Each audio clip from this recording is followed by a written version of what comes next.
अब मैं वेबिनार की अगली कड़ी में आज के इस उद्घाटन सत्र के अध्यक्षता कर रहे माननीय प्रोफेसर डॉक्टर अभिमन्यु कुमार कुलपति महोदय, आयुर्वेद विश्वविद्यालय जोधपुर से निवेदन करूंगा कि वो आप अपने उद्बोधन से हमें आलोकित करावें। इससे पूर्व मैं आपकी शख्सियत और व्यक्तित्व के बारे में सभी श्रोतागणों को अवगत कराना उपयुक्त समझता हूँ। Professor doctor Abhimanyu Kumar is serving as Honorable Vice Chancellor of Ayurveda University, Jodhpur. He has been involved in academic, clinical, and research activities for last 30 years in various capacities. After MD in Ayurvedic Pediatrics, also awarded with PhD, he received his master's degree, MSc in Applied Psychology, and Diploma in Yoga. He authored 5 books and published 145 research papers in various scientific, national and international journals. Professor Kumar also served as Director General of Central Council for Research in Ayurvedic Sciences at New Delhi, Ministry of Ayush, Government of India. Professor Kumar is member and Ayurveda expert in various national and international universities, institutes, and organizations. He supervised more than 65 MDs and more than 10 PhD scholars. He is member of steering committee constituted by the Planning Commission in 11th 5-year plan and 12th 5-year plan, Department of Ayush, Ministry of Health and Family Welfare, Government of India. हम सभी का ये सौभाग्य है कि एक ऐसी शख्सियत आज हमारे बीच में है और आप हमारे सत्र का अध्यक्षता कर रहे हैं। मैं आपसे प्रोफेसर कुमार साहब से निवेदन करूंगा कि आप अपने उद्बोधन से हमें लाभान्वित करावें। Professor Kumar, please. Thank you.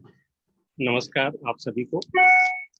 स्वामी कृष्णानंद जी आचार्य, माननीय न्यायाधीश श्री विजय बिश्नोई जी, श्री महेंद्र बिश्नोई जी, माननीय विधायक Loni, professor Pankaj Jain ji, doctor OP Bishnoi जी, डॉक्टर आर.के. बिश्नोई जी, प्रोफेसर प्रवीण गहलोत जी, श्री भगीरथ बिश्नोई जी और इस आज के कार्यक्रम में जुड़े हुए सम्माननीय विद्वद्गण, अतिथिगण, भाइयों और बहनों,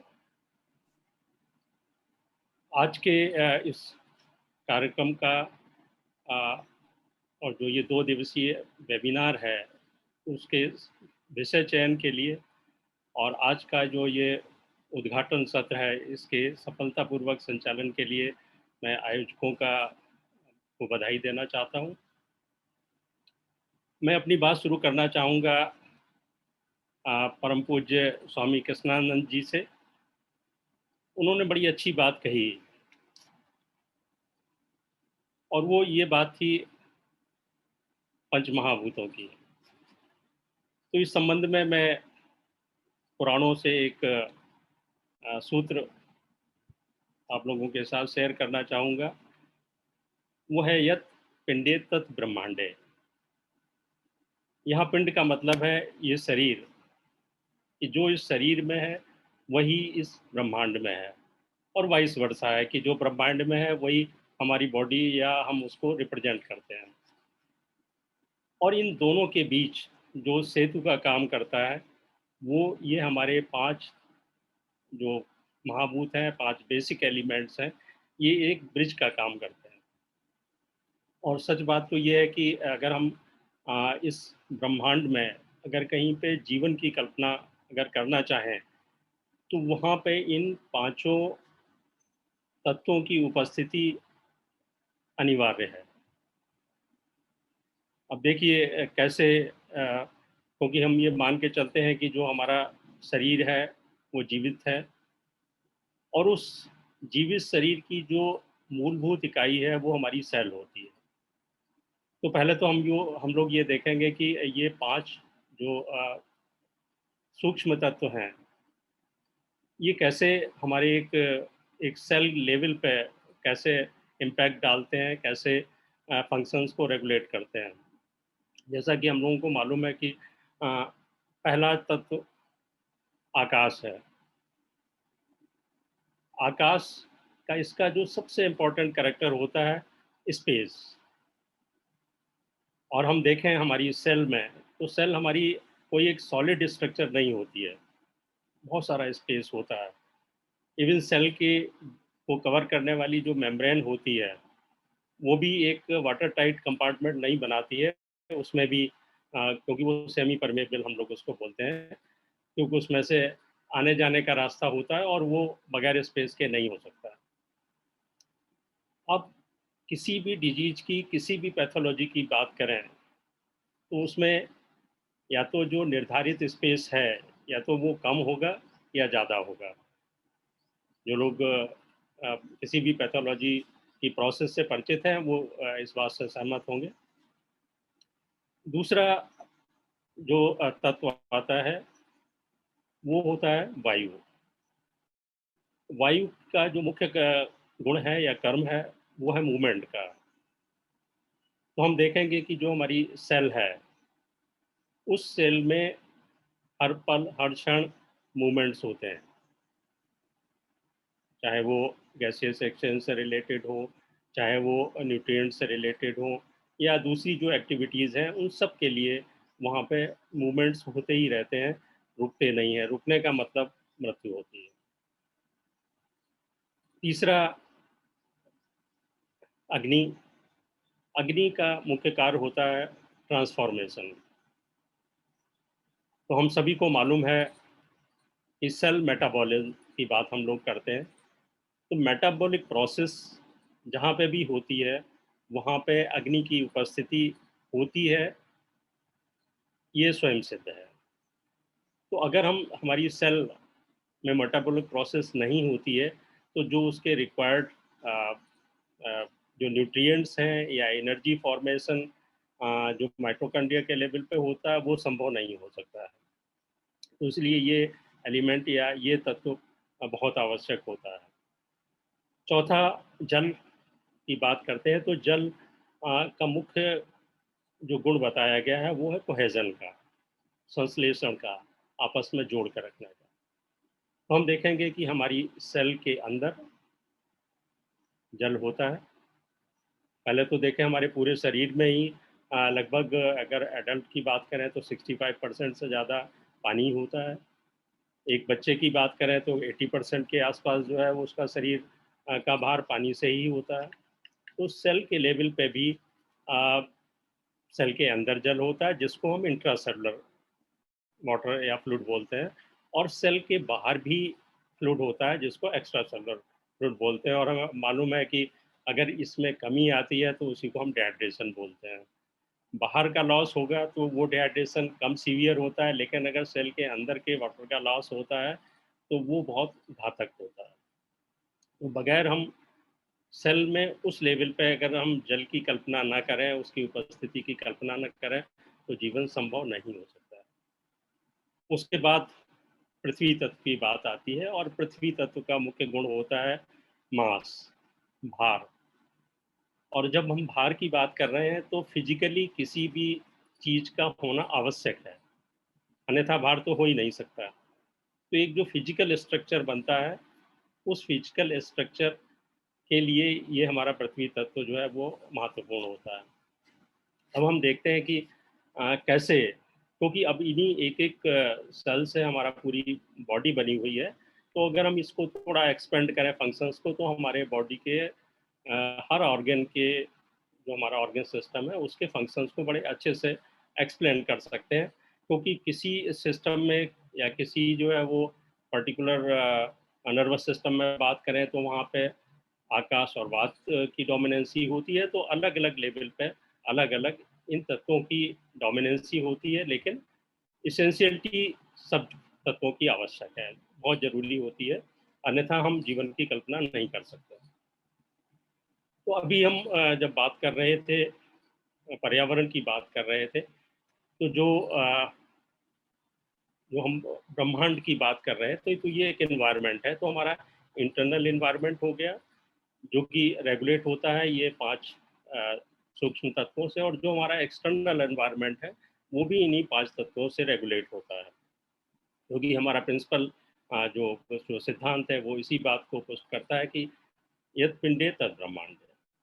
तो अब देखिए कि एक-एक महाभूत, क्योंकि ये आपस में इंटरैक्ट करते हैं, इवन जो हम पॉल्यूशन की बात कर रहे हैं या जो एटमॉस्फेरिक जो चेंजेस की बात कर रहे हैं, तो वो केवल एक शरीर को स्थूल रूप से अफेक्ट करने की बात नहीं है।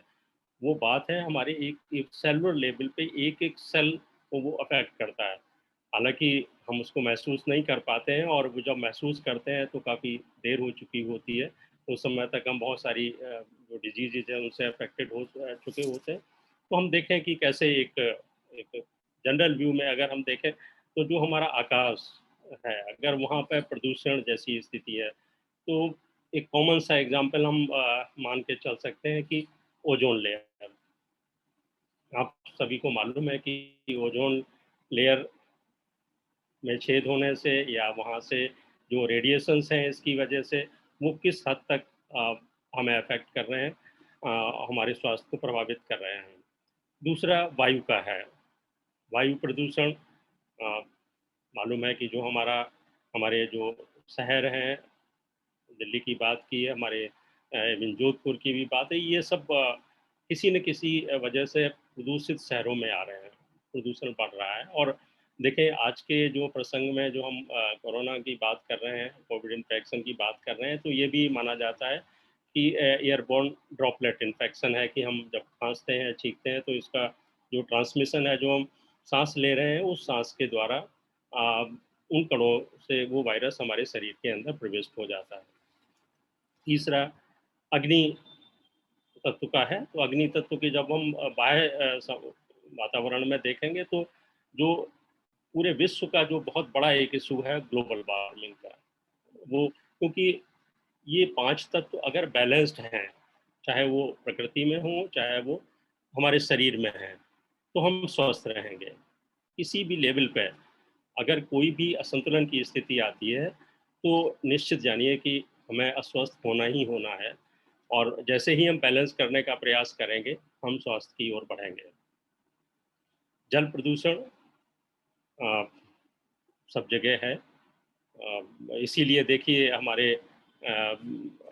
गुरु जम्बेश्वर महाराज जी ने भी सीधे निर्देश दिया है कि जल को छान के पिएँ। अभी मैं उस पे भी आऊँगा, चर्चा करूँगा कि कैसे कितने साइंटिफिक तरीके से उन्होंने अपनी बातों को सहजता से जनसामान्य के लिए रखा। पृथ्वी प्रदूषण की महाराज जी ने भी बताया कि जो हमारी पृथ्वी की उर्वरा शक्ति कम हो रही है, पीएच चेंज हो रहा है, बहुत सारे चेंजेस हो रहे हैं, और उसकी वजह से सीधा असर हमारे स्वास्थ्य के ऊपर पड़ रहा है। तो जो सेल लेवल पे हम देख रहे हैं कि ये जो हमारे 5 बेसिक एलिमेंट्स हैं, या जो 5 सूक्ष्म तत्व हैं हमारे सेल के अंदर, और जो बाह्य वातावरण के हैं, ये आपस में इंटरेक्ट करते हैं, और जैसा बाहर होता है वैसा ही अंदर प्रभाव पड़ता है, और उसी के अनुसार हम बीमार होते हैं, या हम जो व्याधियों से ग्रस्त हो जाते हैं। अब बात करते हैं परम श्रद्धेय गुरु जम्बेश्वर महाराज जी, जो उन्होंने बहुत सारे रास्ते बताए, और मैं आज की चर्चा में फ़ोकस करना चाहूँगा कि उन्होंने जो 29 जो 29 सूत्र बताए हैं, वो बहुत ही महत्वपूर्ण हैं, और मैं तो ये समझता हूँ कि अगर इन सूत्रों का विशद विश्लेषण किया जाए, तो आज की जो समस्या है वो तो सॉल्व होगी होगी, फ्यूचर में भी, भविष्य में भी, जो इस टाइप की जो भी समस्याएं हैं, उनसे पूर्व में निजात मिल जाएगी। जैसा महाराज जी ने भी बताया कि हमें आग लगने से पहले ही कुआँ खोद के तैयार रखना चाहिए। तो ये कुआँ जो जिसकी हम बात कर रहे हैं, तो ये हमारे गुरु जम्बेश्वर जी के जो निर्देश हैं, जो इन्होंने सूत्र बताए हैं, वो इसमें बहुत अच्छा काम कर सकते हैं। और अगर आप देखें कि जैसे ये सूत्र हैं, अगर हम इनको थोड़ा-सा क्लासिफ़ाई करने की कोशिश करें, तो देखेंगे कि 10 सूत्र तो ऐसे हैं कि जो कि पर्सनल हेल्थ के ऊपर हैं, हाइजीन के ऊपर हैं, और पर्सनल हेल्थ केयर के ऊपर है, जो कि सबसे ज़्यादा है। 29 में से 10 सूत्र केवल वैयक्तिक स्वास्थ्य और स्वच्छता के ऊपर जो गुरु महाराज ने कहे हैं वो हैं। उसके बाद जो 7 सूत्र हैं वो सोशल हेल्थ की बात की है। बहुत ही एक एक जो है वो इंटरकनेक्टेड चीज़ है, पर्सनल हेल्थ और सोशल हेल्थ। तीसरी जो है वो भगवान की श्रद्धा, भगवान की अर्चना, जैसा प्रोफेसर जैन जी ने भी कहा कि वो 4 सूत्र ऐसे हैं इस 29 में कि जो सीधे-सीधे उस पे संबंधित हैं, और 8 सूत्र ऐसे हैं कि जो बायोडायवर्सिटी के प्रिजर्वेशन और जो एनिमल हस्बेंड्री है उसकी से संबंधित हैं। तो अगर इन सारे सूत्रों को अगर हम देखें कि क्योंकि अल्टीमेटली इन सबका उद्देश्य है मनुष्य जन सामान्य जो है वो स्वस्थ रहे, प्रसन्न रहे। तो अब जब हम स्वस्थ या स्वास्थ्य की बात करेंगे तो थोड़ी देर के लिए देखते हैं कि डब्ल्यूएचओ कैसे डिफाइन करता है। तो डब्ल्यूएचओ ये कहता है कि health is a state of complete physical, mental and social wellbeing and not merely the absence of diseases. तो यहाँ पे 3 कंपोनेंट्स की बात डब्ल्यूएचओ भी कहता है, फिजिकल हेल्थ, मेंटल हेल्थ और सोशल हेल्थ। इससे पहले हम लोगों ने चर्चा की कि गुरु जम्भेश्वर महाराज जी ने जो 29 सूत्र बताए हैं उसमें 10 व्यक्तिगत पर्सनल हेल्थ के ऊपर थे और उसमें 7 सोशल हेल्थ के ऊपर थे। मेंटल जो वर्शिप की बात कही और जो सोशल बिहेवियर से रिलेटेड उन्होंने बताए, तो ये भी डायरेक्टली और कुछ इनडायरेक्टली मेंटल हेल्थ को अफेक्ट करने वाले हैं। देखिए, जो सबसे पहली बात उन्होंने कही है कि जो पर्सनल या वैयक्तिक स्वास्थ्य और स्वच्छता की जो बात कही, जैसी प्रोफेसर जैन साहब ने कहा कि उन्होंने हमेशा नहाने की, राजस्थान में भी, और वो भी नहाने की बात करना, तो ये इंडिकेट करता है कि उनकी वो सोच थी कि आप पर्सनल हाइजीन को टॉप मोस्ट प्रायोरिटी दें। और यहाँ पे एक एक बहुत ही एक इम्पॉर्टेंट बात मैं कोट करना चाहूँगा कि उनकी, कि उन्होंने कहा कि 30 दिन सूतक। देखिए, बहुत ही एक ऐसा पॉइंट है कि जो कि आज के परिप्रेक्ष्य में भी बहुत ये उपयोगी है। ये 30 दिन सूतक का क्यों कहा कि माँ और बच्चे को, बच्चे के जन्म के बाद 30 दिन तक आइसोलेशन में रखना चाहिए, है ना? क्वारंटीन में रखना चाहिए। तो इसका तात्पर्य ये है कि एक न्यू बॉर्न बेबी होता है, फर्स्ट 4 वीक, देखो उन्होंने कितना वैज्ञानिक तरीके से ये बात रखी, अ, कि आज भी जो मेडिकल साइंस का जो लिटरेचर है वो क्लियरली ये बताता है कि जो फर्स्ट 4 वीक्स हैं, उस फर्स्ट 4 वीक में जो न्यू बॉर्न बेबी है, उसकी इम्यूनिटी लोएस्ट लेवल पे होती है, खुद की इम्यूनिटी। हालाँकि ये बात भी होती है कि जो माँ का जो है दूध पी रहा है, उससे भी कुछ इम्यूनिटी ट्रांसफ़र होती है। कुछ जो है वो पैदा होने से पहले भी कुछ प्लेसेंटा के थ्रू कुछ जो है वो ग्लोबुलेंस ट्रांसफ़र होते हैं, तो एक वो, लेकिन वो टेम्परेरी होते हैं। बच्चे का खुद का इम्यून सिस्टम 4 वीक के बाद ही एक्टिवेट होता है। तो इस अवस्था में अगर बाहर जाएँगे, है ना? और मदर भी अगर बाहर जाएगी, तो बच्चा डायरेक्ट भी इन्फेक्शन से अफ़ेक्टेड हो सकता है, या अगर माँ को इन्फेक्शन हुआ है, तो उससे बच्चे को भी इन्फेक्शन लग सकता है। तो बहुत ही वैज्ञानिक बात उन्होंने व्यक्तिगत स्वास्थ्य रक्षा के लिए ये कही कि हम ऐसी स्थिति में 30 दिन तक हम आइसोलेशन करके रखें और क्वारंटाइन करके रखें। जो आज भी हम देख रहे हैं कि कोरोना का जो ट्रीटमेंट की हम बात कर रहे हैं, वो तो आज अभी ऐसे ही चल रहा है, लेकिन बचाव की जब हम बात कर रहे हैं, तो यही एक सबसे बड़ा ब्रह्मास्त्र है कि हम बचाव के लिए कि हम अपने को अलग करके रखें, अपने को आइसोलेट करके रखें। मेंटल हेल्थ की बात जब हम बात कर रहे हैं या सोशल हेल्थ की बात कर रहे हैं, तो बहुत ही उन्होंने कुछ सामाजिक निर्देश दिए, जैसे कि कहा कि शील, संतोष, शुचि, इनका अभ्यास करें, व्यर्थ के विवाद न करें। स्वामी जी ने जैसे कहा, क्षमा, सहनशीलता, ये रखना चाहिए। तो देखिए, इन सब का हमारी सोच 2 तरीके से होती है। एक तो ये होता है कि पॉज़िटिव, और दूसरी होती है नेगेटिव। तो जो आचार्य गुरु जम्बेश्वर जी ने जो बात कही कि हमें संतोष रखें, हम क्षमावान हों, हमें सहनशीलता हो, तो ये हमें हमेशा पॉजिटिविटी की ओर लेके जाती है। और जो व्यक्ति पॉजिटिव होगा, साइंटिफिकली वेल प्रूव्ड है कि जो पॉजिटिव होगा, उसके शरीर में प्रत्येक लेवल पे पॉजिटिव चेंजेस होते हैं। और ये सीधे-सीधे देखिए अभी अ, मेडिकल साइंस में एक बिल्कुल नई तो नहीं है, लेकिन फिर भी एक कंपैरेटिवली एक नई ब्रांच है, psycho neuro immunology. Psycho means आपका माइंड, नर्वस सिस्टम आपका और इम्यून सिस्टम। तो जैसा आपका मेंटल स्टेटस है, उसके हिसाब से वो अल्टीमेटली आपके इम्यून सिस्टम को भी अफेक्ट करता है। तो जब हम वर्तमान परिप्रेक्ष्य में जब हम बचाव की बात कर रहे हैं और इम्यूनिटी की बात कर रहे हैं, तो जो हम बाहरी प्रयोग कर रहे हैं, चाहे वो आहार के रूप में, औषधियों के रूप में, उससे ज़्यादा जो है वो ये हमारा शरीर सहयोग करने वाला है हमारे मानसिक सोच के साथ। तो हमारे गुरु जम्बेश्वर जी ने जो निर्देश दिए हैं, तो ये कैसे डालते हैं कि हम देखते हैं कि बहुत सारे हार्मोन्स हैं, जिनको हम हैप्पी हार्मोन के नाम से भी बोलते हैं। अगर आप इनका पालन करेंगे, तो डेफ़िनेटली आप में उन हार्मोन्स जैसे डोपामाइन है, सेरोटोनिन है, ऑक्सीटोसिन है, एंडोर्फिन है ना? तो एंडोर्फिन बड़ा इंटरेस्टिंग हार्मोन है, क्योंकि ये पेन को रिलीव करता है। आपको दर्द होता है, लेकिन आपको मालूम नहीं पड़ेगा, रिलीव करता है। तो ये ऐसे हार्मोन है, क्योंकि आप तो ये सोचते हैं कि हम किसी का बुरा सोच रहे हैं, तो इससे क्या फ़र्क पड़ता है? हम किसी के को क्रोध कर रहे हैं किसी के लिए, तो इससे क्या फ़र्क पड़ता है हमारे ऊपर? अब फ़र्क पड़ता है, दूसरे के ऊपर तो बाद में फ़र्क पड़ेगा। सबसे पहला फ़र्क और सबसे ज़्यादा फ़र्क आपके ऊपर ही पड़ने वाला है, क्योंकि ये सारे आपकी सोच के अनुसार ये सारे परिवर्तन शरीर में होना शुरू हो जाते हैं। तो ये सब नेगेटिव उसकी तरफ जाते हैं।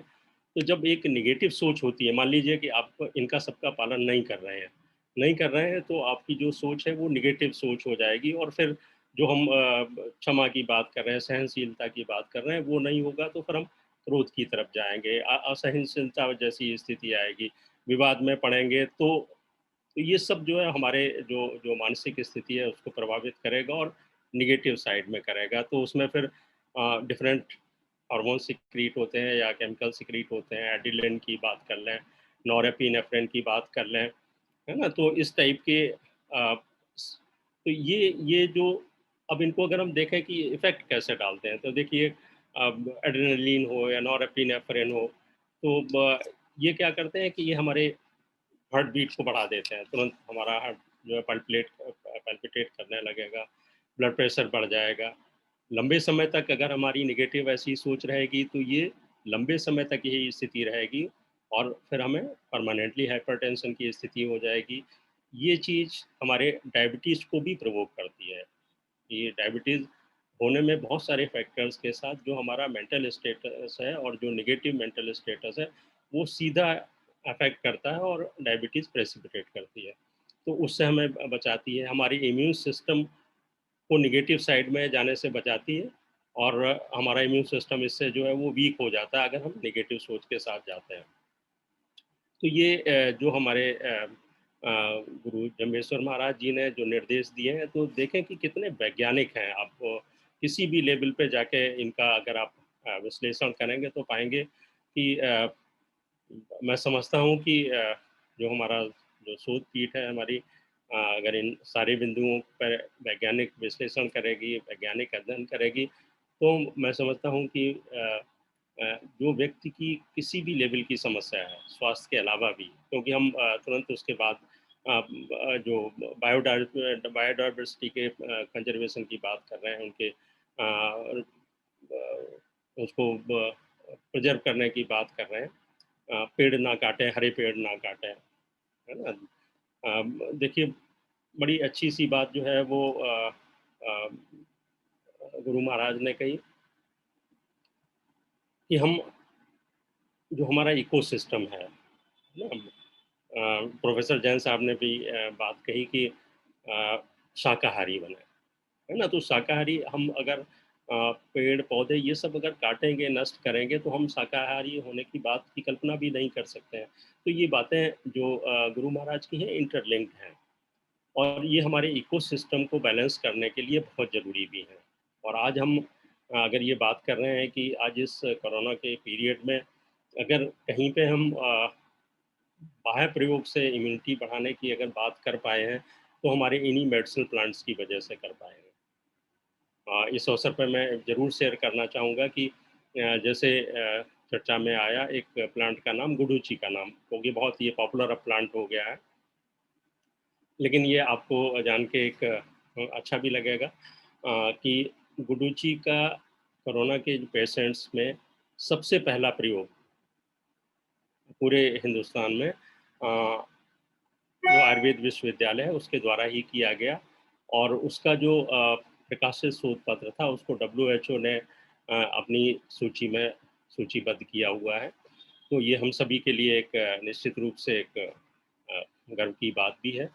और घूम के आएँ तो देखें कि इसका प्रेरणा और इसका जो संकेत कहाँ मिला है, वो हमें, जो हम जम्रानी लिटरेचर की बात कर रहे हैं, गुरु जम्भेश्वर जी के निर्देशों की बात कर रहे हैं, उनके सूत्रों की बात कर रहे हैं, तो ये सब कुछ उसमें छुपा हुआ है। तो एक-एक सूत्र, क्योंकि बाकी लिटरेचर बहुत है, उनकी कही हुई बातें बहुत हैं, लेकिन मैं समझता हूँ कि अगर इन जो 29 जो उनके सूत्र हैं, अगर हम इनको ही एक-एक करके एक्सप्लोर करें, तो मैं समझता हूँ कि बोलने के लिए 29 दिन भी कम है, और इस पे बहुत कार्य हो सकता है, बहुत सारी पीएचडीज़ प्रोड्यूस हो सकती हैं, बहुत सारे ऐसे कार्य हो सकते हैं कि जो जन सामान्य के लिए उपयोगी हों। यहाँ बहुत ज़रूरी है इस बात को ध्यान में रखना कि हम सभी लोग लैबोरेटरी में काम करके और फिर उसको पब्लिक में भेजने का प्रयास करते हैं। हमारे गुरु महाराज ने, उन्होंने क्या किया, उन्होंने फील्ड लेवल पे स्टडी करके और वो डायरेक्ट पब्लिक में उसका निर्देश दिया, उसको उपयोग में लाए। तो वो उनका जो एक्सपीरियंशियल जो अप्रोच थी, उसकी वजह से उनकी एक-एक बात जो है वो अचूक बात है, अकाट्य बात है, और आज के दिन पूरी तरीके से प्रभावी है, चाहे वो आज की ये वैश्विक महामारी की बात हो, उससे संबंधित पर्यावरण की बात हो, तो प्रत्येक क्षेत्र में आज भी वो समान रूप से प्रभावी है। मैं आज के इस प्रोग्राम में मुझे आमंत्रित किया, मैं आयोजकों का विशेष रूप से आभारी हूँ कि उन्होंने ये मौका मुझे दिया और आप लोगों के साथ अपनी बात मैं रख पाया। इसी के साथ मैं इस पूरे अ, वेबिनार, जो 2 दिवसीय वेबिनार, इसकी सफलता की शुभकामना करता हूँ और आप सभी का अभिवादन करता हूँ। नमस्कार।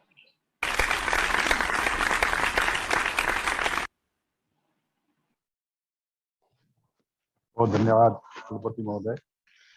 आपने ये तो पिंडे तत्ब्रह्मांडे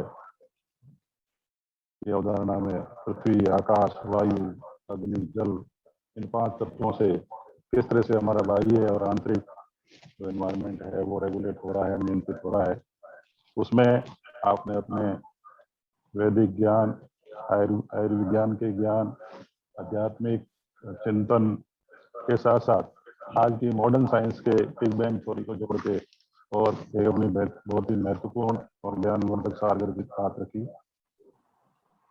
आपने न केवल अपने विज्ञान की इन सब चीजों को जोड़ा, इसके साथ साथ जो जावानी फिलोसॉफी है, जो गुरु जम्भेश्वर भगवान ने की जो वाणी है, जो उन्होंने नियम मानवता के लिए बताए हैं, उनमें भी इन सारी जो पर्यावरण की जो महत्व को जोड़ा है, एक एक बात में उसको आपने रेखांकित किया और एक अपने चिंतन के साथ वैज्ञानिकता से सारगर्भित जो व्याख्यान दिया, उससे हम लाभान्वित हुए। बहुत बहुत धन्यवाद कुलपति महोदय।